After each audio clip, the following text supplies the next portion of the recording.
பிசாசு எப்படி மக்கள் மனதில் மாற்றி வச்சுருக்கான் பாருங்க. அதெல்லாம் மாம்சமும் இரத்தமாக மக்கள் மனதில் இருக்குது. கிறிஸ்டியன் மத்தியிலும் இருக்குது. நான் பெரிய பாஸ்டர்ஸ் மத்தியில் பேசி பார்த்துருக்குறேன். வரும் வராதுன்னு தான் சொல்கிறாங்க. இது பைபிள் எங்கடா இருக்குன்னு கேட்டால் ஒருத்தனுக்கும் தெரியல. நிச்சயமாகவே வரும். உன்னை எதிர்பார்க்கல நான் செய்வேன். இன் கிரைஸ்ட்னு சொன்னால் பிஃபோர் த பிகினிங், மகிமை இழக்கிறதுக்கு முன்னால பாவமும் நாசமும் பூமியில் வருவதற்கு முன்பாகவே ஆதியிலிருந்து அந்த மகிமையை திருப்புறதுக்கு தான் இப்போ வேலை. மகிமை திரும்புன்னு சொல்கிறார் உங்கள் வாழ்க்கையில். விழுந்தடிச்சு ஜெபம் பண்ண ஒரு காலம் போச்சு. இப்போ நீங்கள் பார்த்த உடனே ஜனங்க சுகமாகணும். கிறிஸ்து இயேசுவுள்ள சிந்தையே உங்களிலும் இருக்க கடவுள். நம்ம எல்லாருக்கும் ஒரு வசனம் நல்லா ஞாபகம் இருக்கும். 2 கொரிந்தியர் 5:17. இப்படி இருக்க ஒருவன் கிறிஸ்துவுக்குள் இருந்தால் புது சிருஷ்டியாக இருக்கிறான், பழையகளை எல்லாம் மனப்பாடமாக தெரியும் நம்மள இருக்கும்.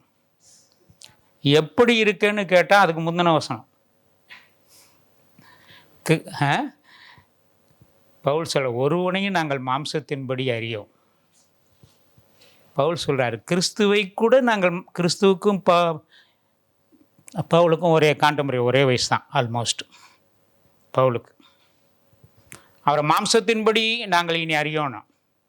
ஒவ்வொருத்தருக்கும் ஒவ்வொரு குடும்ப பின்னணி இருக்குது, ஒவ்வொரு கலாச்சாரம் பின்னணி இருக்குது. என் கலாச்சாரத்துலேருந்து உங்கள் கலாச்சாரத்தை பார்த்தா பிடிக்காது. நான் 14 வருஷம் ஒரு சபையில் இருந்தேன். கோட்டு போட்டாவே தப்புன்னாங்க, சட்டை போட்டால் வெள்ளை தவிர வேறு எதுவும் இல்லைன்னாங்க. இன்னொரு கலாச்சாரத்தை பார்த்தா ஏற்றுக்கிறதே முடியாது மனுஷனில். பவுல் பரிசேயனாக இருந்தார், கமாலியல் கீழே படித்தார், இயேசு ஊழியம் செஞ்ச காலத்தில் இருந்தார். இயேசுவை பார்த்தாரான்னு தெரியல. ஆனால் கிறிஸ்துவையும் நாங்கள் மாம்சத்தின்படி, ஆமாம், இயேசு சாதாரணமாக இல்லை, 5 ட்ரெஸ்ஸு போட்டிருந்தார். பவுல் எத்தனை போட்டிருந்தாருன்னு தெரியல. அதனால் அவர் ட்ரெஸ்ஸை பற்றியெல்லாம் அவரை நான் தீர்மானிக்கிறது இல்லைன்னு முடிவு பண்ணிட்டார். கலாச்சாரத்தை பற்றி தீர்மானிக்கிறது இல்லைன்னு முடிவு பண்ணிட்டார். நமக்கு ஒரே கலாச்சாரம் ஹெவன்லி கல்ச்சர் தான். எப்படின்னா ஒருத்தர் ஹானர் பண்ணுறது.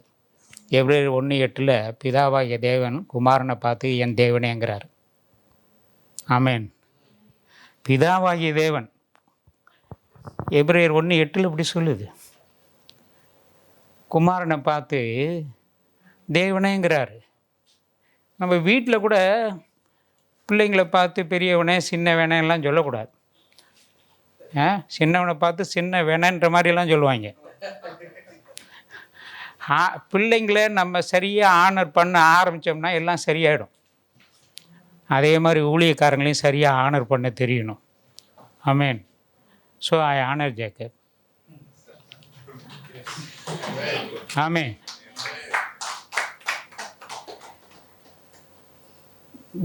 தேவன் பூமியில் தாய் மாதிரி தான், தாய் அன்புள்ளவர் தான் ஆல்மோஸ்ட். இந்த நம்ம பிள்ளைங்க தான் வால்வ் பண்ணிட்டு வந்திருப்போம். ஆனால் நம்ம என்ன சொல்லுவோம், அந்த வீட்டுக்கார பையன் தான் என் பையனை கெடுத்துட்டாங்க. எல்லாம் தேவன் அப்படியே ரிப்ளைக் பண்ணுவாங்க. தேவனுக்கும் தெரியும் நம்ம பண்ண தப்பெல்லாம் தெரியும். பிசாசுக்கிட்ட மாட்டிக்கிட்டான் என் பையன், அவன் தான் இவனை கெடுத்து விட்டான். அப்படி தான் தேவன் சொல்லுவார். அவனை தான். நான் சொல்கிறது விளங்குதா அவங்களுக்கு? பழச தேவன் நினைக்கிறது இல்லை, புதிய காரியத்தை உங்கள் வாழ்க்கையில் செய்வார். ஆமேன்.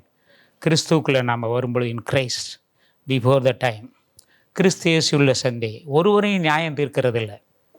ஒருவரையும், ஆமாம், முன்னெல்லாம் என் பழைய வீட்டில் இப்படி எழுதி போடுவேன், speak evil of no man.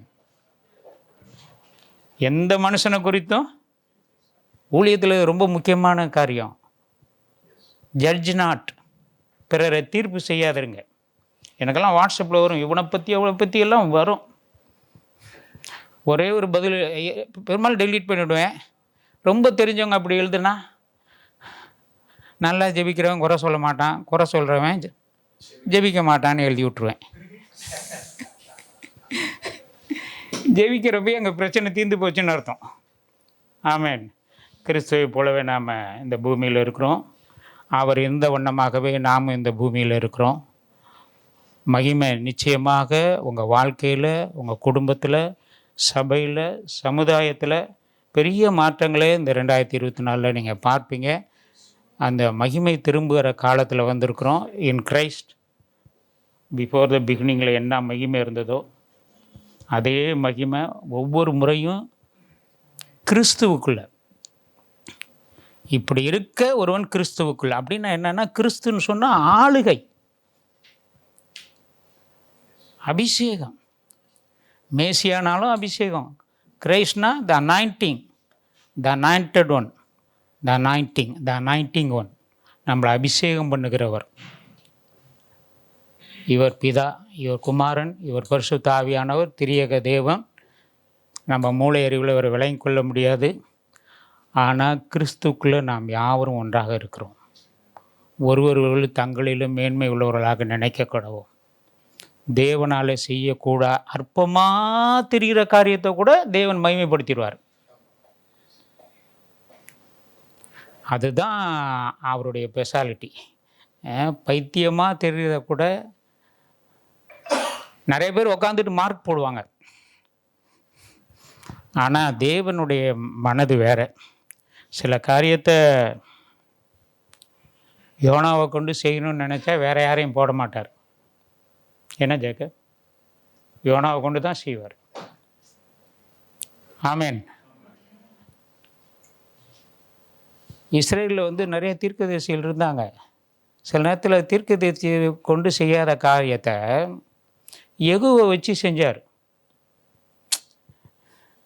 எரேமியாவில் பார்த்தீங்கன்னா, என் ஊழியக்காரனாகிய நேபுகாத்நேச்சர்னு சொல்கிறார் எரேமியா. யாராவது நேபுகாத்நேச்சரை தேவனுடைய ஊழியக்காரன்னு சொல்லுவோமா நம்ம மனசில்? எரேமியா தீர்க்கதரிசி சொல்கிறாரு பின்னாடி நடக்க போகிறதே, என் ஊழியக்காரனாகிய நேபுகாத்நேச்சருங்கிறார். இங்கே சொல்லப்பட்ட தேவனுடைய வார்த்தைகள் தேவனுடைய தீர்க்க தரிசனங்களாக இருக்கிறது.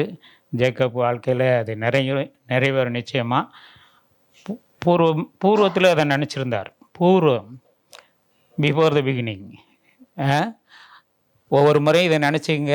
இன் கிரைஸ்டுங்கிறது இந்த பிகினிங்கில் பிஃபோர் த பிகினிங். கிறிஸ்து என்றென்றும் இருக்கிறார். கிறிஸ்து என்றென்றும் இருக்கிறார். மகிமை உங்கள் வாழ்க்கையில் திரும்பும். இயற்கைக்கு அப்பாற்பட்ட காரியங்கள் நடக்கும். பெரிய காரியங்களை தேவன் செய்வார். God bless you all. God bless you. Thank you.